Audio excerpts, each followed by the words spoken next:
금요일 이 시간에 우리 역대하 26장 말씀을 지난 시간에 이어서 두 번 말씀을 강론하도록 하겠습니다. 제목이 뭐냐 하면 문둥병이 발한 나병이죠.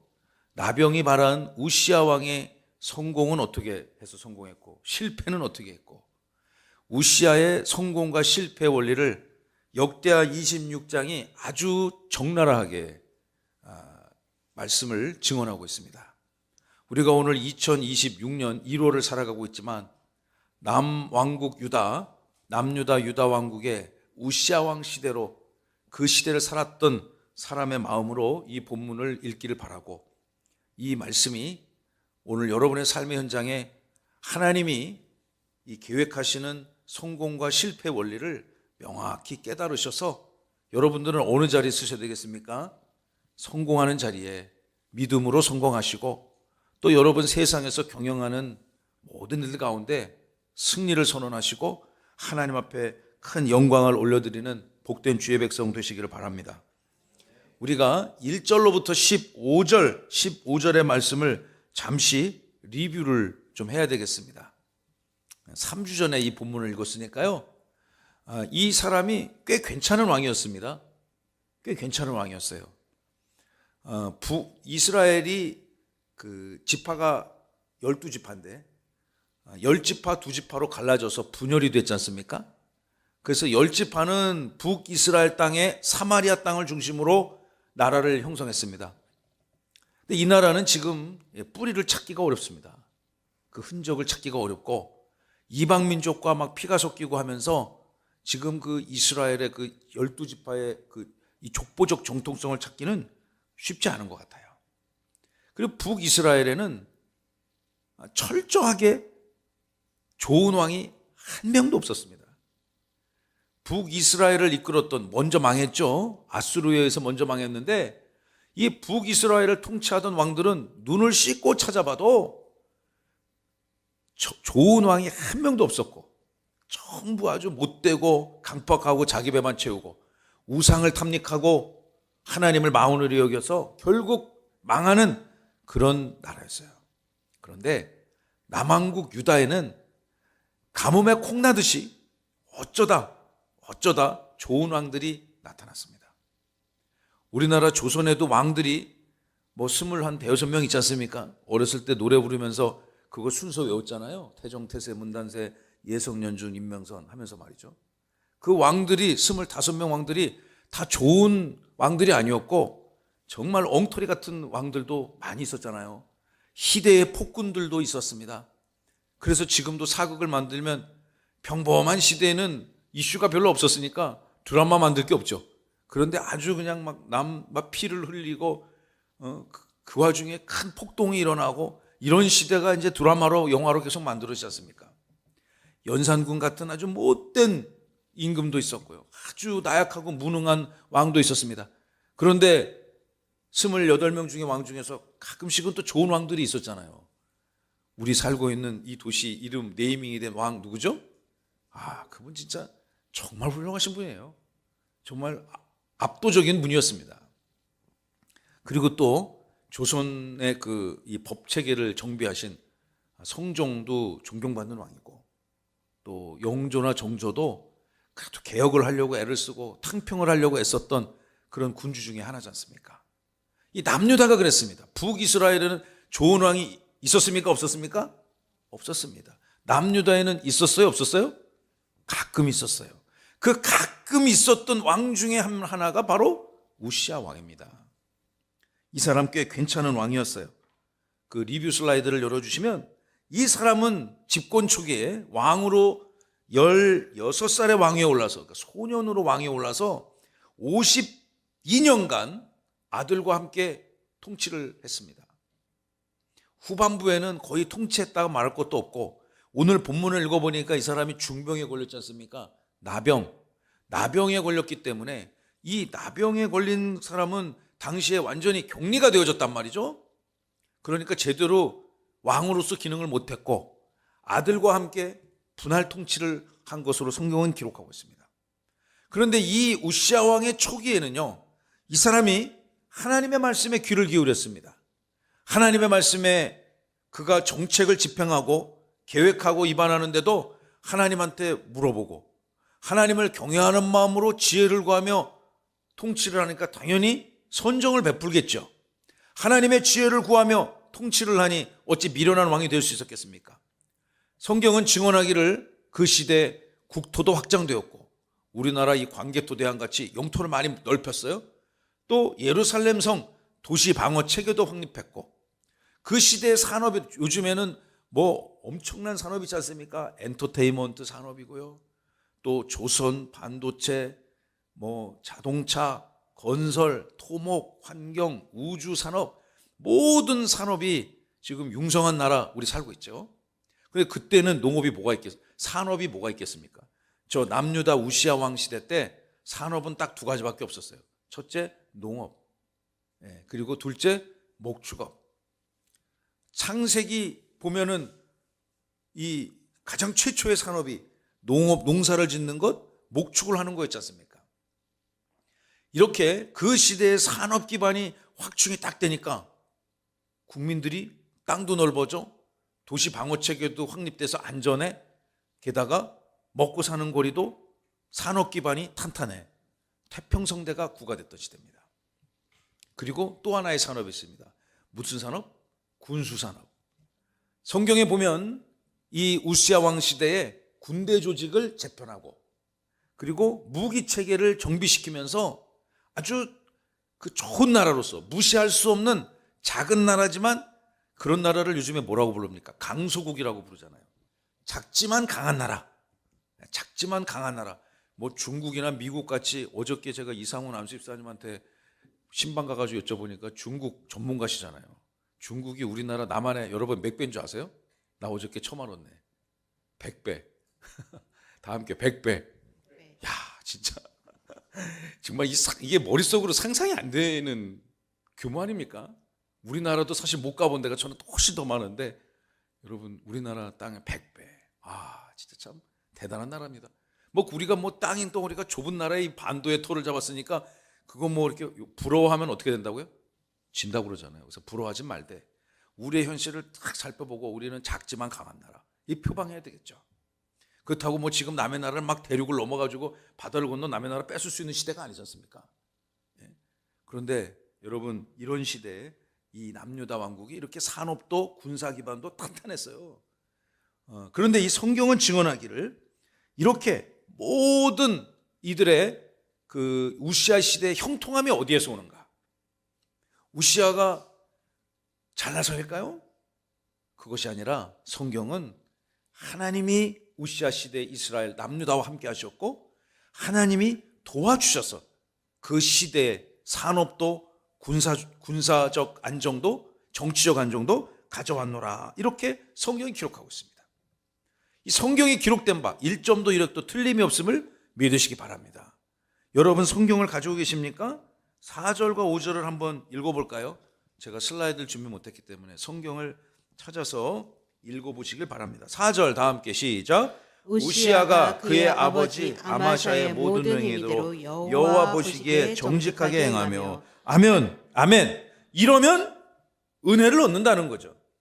여호와 보시기에 바르고 정직하게 그러한 엔진과 에너지를 가지고 살아간다면 하나님께서 우리의 삶에 은혜를 주실 줄로 믿습니다. 5절 다 함께 하나님의 묵시를 밝히 하는 스가랴가 사는 날에 하나님을 찾았고 그가 여호와를 찾을 동안에는 하나님이 형통하게 하셨더라. 아멘이죠 여러분. 이런 말씀에 아멘 해야죠. 아멘.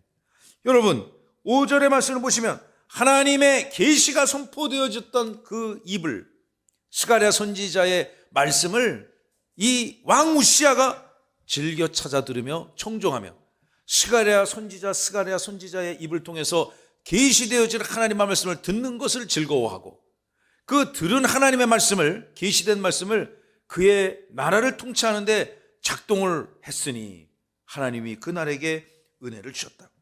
스가랴가 사는 날 동안에 그가 하나님을 찾았고 그가 여호와를 뭐 할 동안에는 찾을 동안에는 하나님이 그를 어떻게 하셨다? 형통하게 하셨다. 신약 성경적 개념으로 얘기하면 하나님이 그 인생과 그 민족과 나라를 부흥하게 하셨다는 거죠. 여러분, 이 말씀을요 1점도 1획도 의심하지 마시고 그대로 여러분의 말씀으로 읽고 암송하시고 가슴으로 신비에 새기시를 바랍니다. 이 시대를 살아가는 주님의 백성들이요 형통을 원한다면 이 말씀대로 사셔야 되는 것입니다. 할렐루야. 이렇게 태평성대를 구가하던 왕의 시대에 결국 이 왕도 비참한 삶을 마감하게 되는데, 항상 이 사람이 초심을 잃지 않고 하나님의 말씀, 성전에서 선포되어지고 선지자의 입을 통해서 선포되어지는 하나님의 말씀에 귀를 쫑긋 세우고 그 말씀을 듣는 것을 즐거워하고 그 말씀을 묵상하고 또 살아내는 것을, 삶으로 실천하는 것을 기뻐한다면 어떻게 그 인생이 망할 수가 있겠습니까? 우시야 왕의 시대나 이 시대나 마찬가지죠. 특별히 이 겨울밤에, 금요일 밤에 어떤 분들은 불타는 금요일을 보낼 수도 있을 것이고, 어떤 분은 집에서 편안하게 드라마나 영화를 볼 수도 있고, 잠을 일찍 주무시는 분들도 있을 거고, 근데 우리는 그것들을 다 거절하고 하나님의 전에 나와서 말씀을 듣는 여러분들의 귀가 즐겁고 영혼이 밝히 회복되시기를 주님의 이름으로 축원합니다. 그런데 이 사람에게 뭐가 생겼을까요? 문제가 생겼습니다. 어떤 문제가 생겼을까요? 이 시대에 있었던 문제를 함께 우리 상고해 보길 원합니다. 첫째, 우리 16절 말씀, 우시야 시대 타락의 가장 강력한 원인이 무엇인가? 이렇게 하나님의 말씀에 귀를 기울이기를 즐거워하고 그 말씀을 데리고 나라의 국가 정책을 이끌어갔던 이 우시야가 타락하기 시작했습니다. 망가지기 시작했습니다. 변질되기 시작했습니다. 음식도 여러분 신선했을 때 잡수셔야지, 그것이 변질됐을 때 먹으면 큰 탈이 나지 않습니까? 버려야 되는 거죠. 그럴 때는 고민하지 말고 바로 종량제 봉투에 넣어서 폐기시켜버려야 되는 거죠. 이 우시야 왕 시대에 있었던 그의 타락의 원인이 무엇인가? 성경은 증언하기를 교만이었다. 교만이었고, 그 교만은 결국 하나님 앞에 큰 악이 되었고, 그 악으로 인해서 그의 인생 말로가 대단히 비참했음을 증언하고 있습니다. 이 말씀이 기록된 목적과 동기가 분명히 있을진데, 사랑하는 주님의 백성들, 여러분 마음에 언제나 주님 앞에 겸손하고 말씀 앞에 겸양하시는 그런 은혜가 있기를 바랍니다. 자, 16절, 그가 어떤 교만을 저질렀을까요? 16절 시작. 그가 강성하여짐에 그의 마음이 교만하여 악을 행하여 그의 하나님 여호와께 범죄하되 곧 여호와의 성전에 들어가서 향단에 분향하려 한지라. 그가 강성해졌습니다. 부흥했습니다. 그가 다른 이방의 민족들이 우습게 보지 않을 만큼 강력한 군주가 되어졌습니다. 그럼 그것을 하나님 앞에 감사하며 날마다 하나님을 예배하는 귀한 삶을 살아야 될 텐데, 16절에 보시면 그의 마음이 교만하여졌다. 여러분, 교만은 어떻게 하는 것이 교만일까요? 어깨에 막 이렇게 뽕 집어넣고 그렇게 교만해지는 건가요? 어깨가 이렇게 올라가고, 자신감 있으면 어깨 올라가겠죠. 그러나 여기서 말하는 영적인 교만은 하나님보다, 여러분 가장 높으신 분 누구세요? 정말 그렇게 생각하시죠? 다 함께 하나님은 높으시다. 하나님은 높으시다. 내일 모레 주일 설교 제목입니다. 하나님이 가장 높으신 거예요. 하나님이 가장 높으신데, 높으신 하나님을 그 영광의 보좌에서 끌어내리고 지가 올라가면 즉시로 마귀의 대장이 되는 것입니다. 사탄이 되는 것이고 이단이 되는 것입니다. 그런 인생은 하나님 앞에 하나님의 대적자가 되는 거예요. 대적자. 마음이 교만하여 악을 행하기 시작했습니다. 그리고 그 악은 곧 그 하나님에 대한 직접적인 범죄, 세상에서 행한 악인데, 성경은 증언하기를 그 우시야 왕의 마음이 교만해져서 악을 행한 것은 하나님을 향해서 대적한 것이라고 선언하고 있지 않습니까? 우리의 마음속에 하나님보다 내가 하나님이 되고자 한다면, 여러분, 이단이 언제 이단 되는 줄 아세요? 주님의 그 영광의 보좌 앞에 주님을 강제로 끌어내리고 자기가 거기 올라가 앉는 순간 그 즉시로 이단이 되는 것입니다. 그러니까 이단과 정통은 굉장히 가까운 거예요. 교만과 악이 친구 사이듯 정통과 이단은 어찌 보면 종이 한 장 차이일 수도 있어요. 내 마음의 주인이 누구신가? 내 인생의 주권자여 통치자가 누구신가? 여러분은 누구라고 고백하십니까? 하나님. 하나님이라고 고백하고 이 밤을 예배하는 주님의 백성들이라면 하나님이 형통하여 은혜를 주실 줄로 믿습니다. 그러나 내가 하나님이라면 하나님에게 아쉬울 게 없어. 하나님에게 부탁할 것도 없어요. 그 하나님을 기쁘게 할 일도 없어요. 나만 배부르고 등 따뜻하면 됩니다. 여러분, 그 순간 우리는 하나님 앞에 교만을 행하는 것입니다. 그런데 굉장히 16절 말씀을 계속해서 묵상해 보면 나 혼자 그렇게 교만한 것이 뭐가 그렇게 대수요 잘못한 것입니까? 아닙니다. 성경은 증언하기를 그것이 하나님 앞에 범죄다. 하나님을 향하여 도발을 행한 거라는 거예요. 곧 여호와의 성전에 들어가서 그럼 도대체 그의 어떤 행위가 하나님 앞에 큰 교만과 악이며 범죄가 되어졌을까? 그가 행한 행동이 이렇습니다. 여호와의 성전에 들어가서 향단에 분향하려고 한지라. 그의 교만한 마음은 우시아가 승승장구하니까 말이죠. 걱정할 것 없이 그냥 다 잘 되니까 국방도 튼튼해, 나라도 넓어져, 산업도 융성해, 백성들에게는 칭찬만 자자해. 여러분, 그렇게 잘 됐다 싶을 때 그것이 온전히 하나님의 뜻인 줄 알고 하나님의 도우심인 줄 알고 더 겸손히 하나님 말씀을 청종하고 하나님 말씀대로 경외하는 것이 우리의 사명인 줄로 믿습니다. 우시아가 마땅히 그래야 할진데 이 미련한 자가 그가 하나님이 하지 말라는 것을 함부로 그 경계를 깨트렸습니다. 그리하여 하나님 앞에 자기를 높이고자 했습니다. 어떤 일을 했냐면 여호와의 그 지엄하신 성전에 들어가서 향단에 분향하기로 결정한 것이죠. 여러분, 이것은 누가 하는 것입니까? 제사장. 여러분 잘 아시죠? 대제사장이 하는 거죠. 요즘 우리 사회는 민주주의 사회지 않습니까? 민주가 뭡니까? 민주. 강혜경 권사님 딸 김민주. 민주. 한자를 그걸 쓰는 건지 모르겠는데 백성이 주인 된다는 뜻 아닙니까? 그렇죠? 그 백성이 주인 돼가지고 주인된 권리를 행사해서 우리가 근데 전부 주인도 전부 청와대에 내 방 만들어 달라고 그러면 어떻게 했어요? 전부 트럼프 오면 내가 다 만난다고 그러면 이거 트럼프가 너무 고민 들을 거 아닙니까? 시진핑이 누구를 초대해야 되냐고요?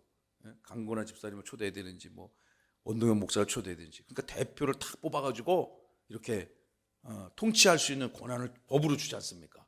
그런 걸 민주공화정이라고 하잖아요. 민주공화정. 우리나라 민주공화국이죠. 이 민주주의 사회를 이끌어가는 가장 강력한 원칙이 뭡니까? 삼권 분립의 원칙 아닙니까? 삼권 분립. 들어보셨잖아요, 우리 옛날 학교 다닐 때. 그래서 이게 17세기 정치사상가 프랑스 사람인가요? 몽테스큐에가 이걸 정립한 걸로 알려져 있지 않습니까? 몽테스큐의 삼권 분립의 원리.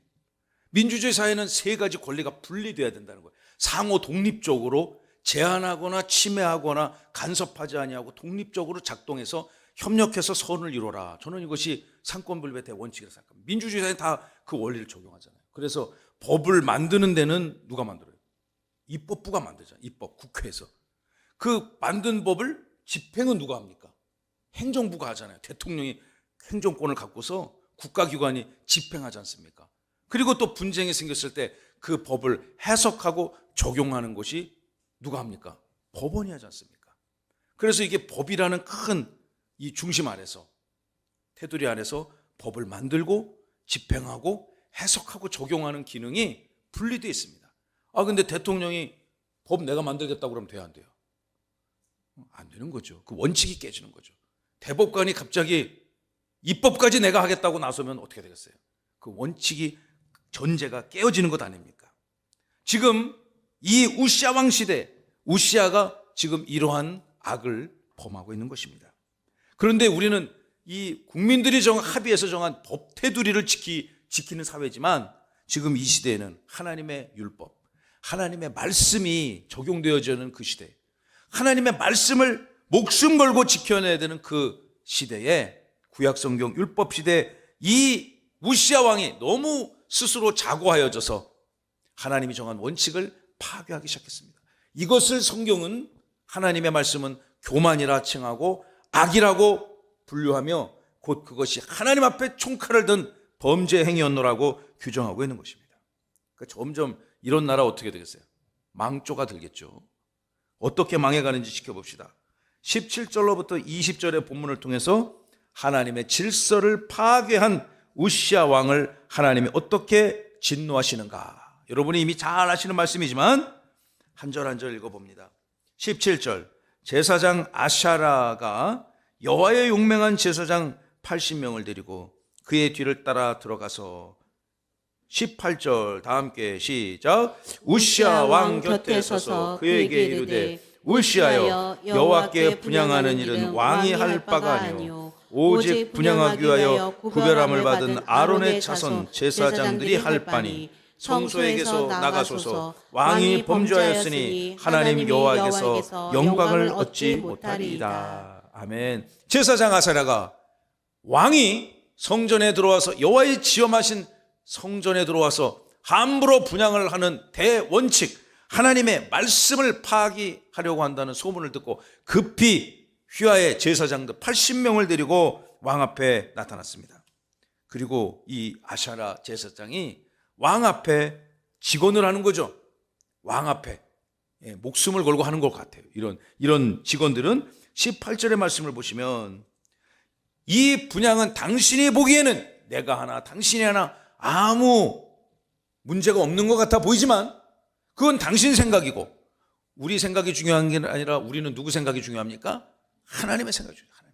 하나님께서 이 일들을 명확하게 구별하셨다는 거죠.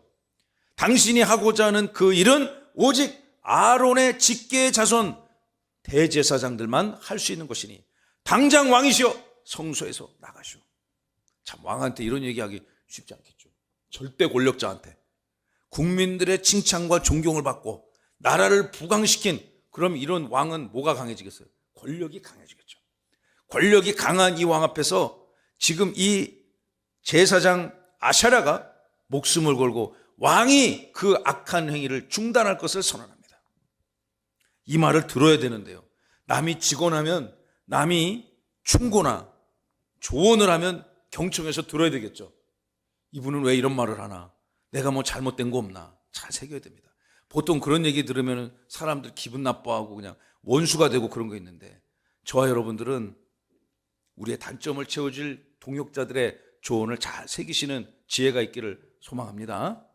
이 왕이 만약에 이 제사장의 이 간언을, 직언을 잘 경청하였다면 하나님의 영광을 떠날 일이 없었고, 그가 스스로 교만하여 하나님보다도 높고자 하는 악한 죄를 지었노라 성경에 이렇게 기록될 이유도 없었을진데, 그는 이 조언을 무시했습니다. 하나님이 정하신 거룩하심의 그 경계선을 침범했습니다. 하나님이 세우신 경계를 함부로 파괴했습니다. 그러자 하나님이 즉시로 그의 인생에 개입하기 시작했습니다. 어떻게 개입하셨을까요? 19절, 우시아가 손으로 향로를 잡고 분향하려고 하다가 버럭 화를 냈다는 거예요. 이제 한번 머릿속으로 한번 여러분 이미지를 그려보세요. 제 성소, 지성소, 지극히 성스러운 그곳에 분향단이 있는데, 그곳에 분향을 탁 하려고 향로를 잡고 불을 탁 붙이려고 하다가 아사랴가 안 됩니다. 그거는 우리가 할 일이지 당신이 할 일이 아닙니다. 당장 거기서 손을 떼시오 하니까 기분이 1번 좋았다, 2번 굉장히 나빴다. 1번, 2번 시작. 기분이 나빴습니다.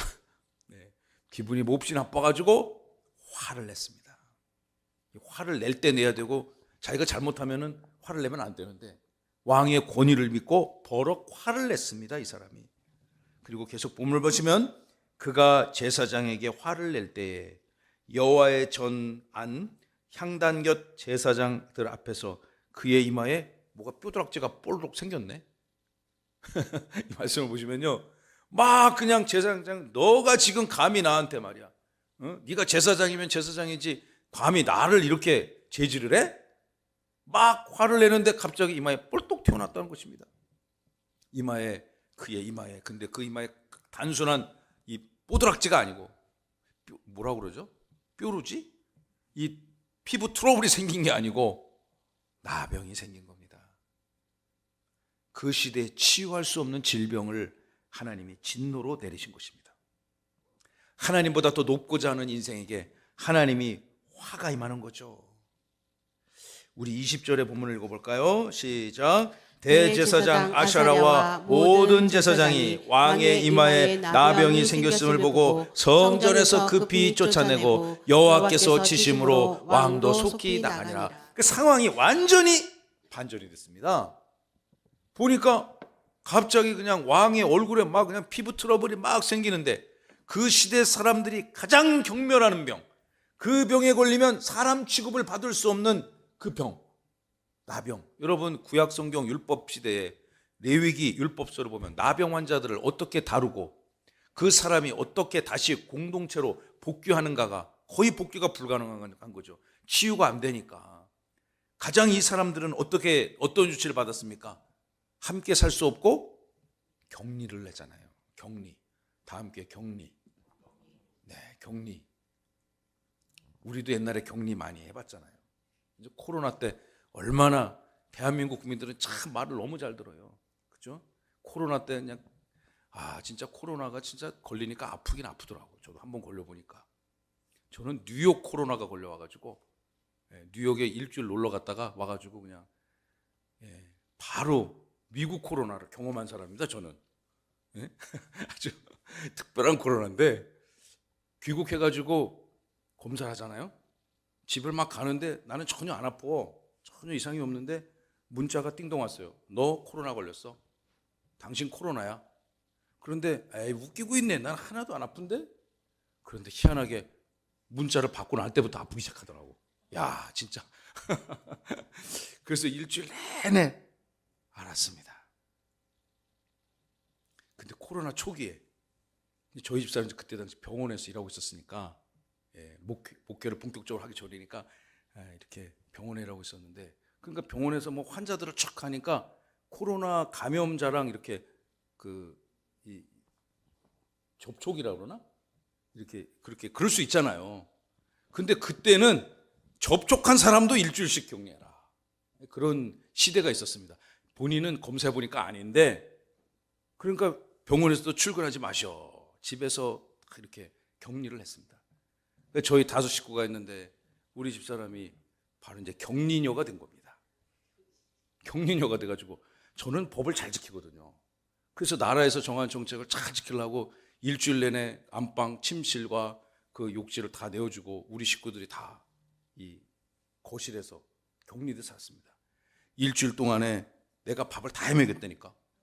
우리 격리를 존중해 줘야 되니까 밥을 다 해가지고, 밥을 다 해서 베란다 발코니로 나가서 거기다가 이제 딱 그 플레이트에다가 밥하고 국하고 반찬을 딱 올려주면 우리 집사람은 문 딱 열고 안에서 딱 먹고 하루 종일 텔레비만 보고 있는 거예요. 하루 종일 일주일을. 그리고 그걸 다시 딱 내놔 거기다가.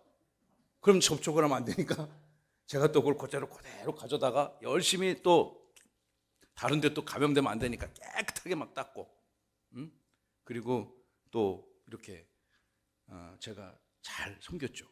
국가 정책을 지키기 위해서. 일주일 동안에 잘 지켰는데 또 며칠 있다가 또 똑같은 상황이 발생한 거예요. 감염자랑 또 접촉했대.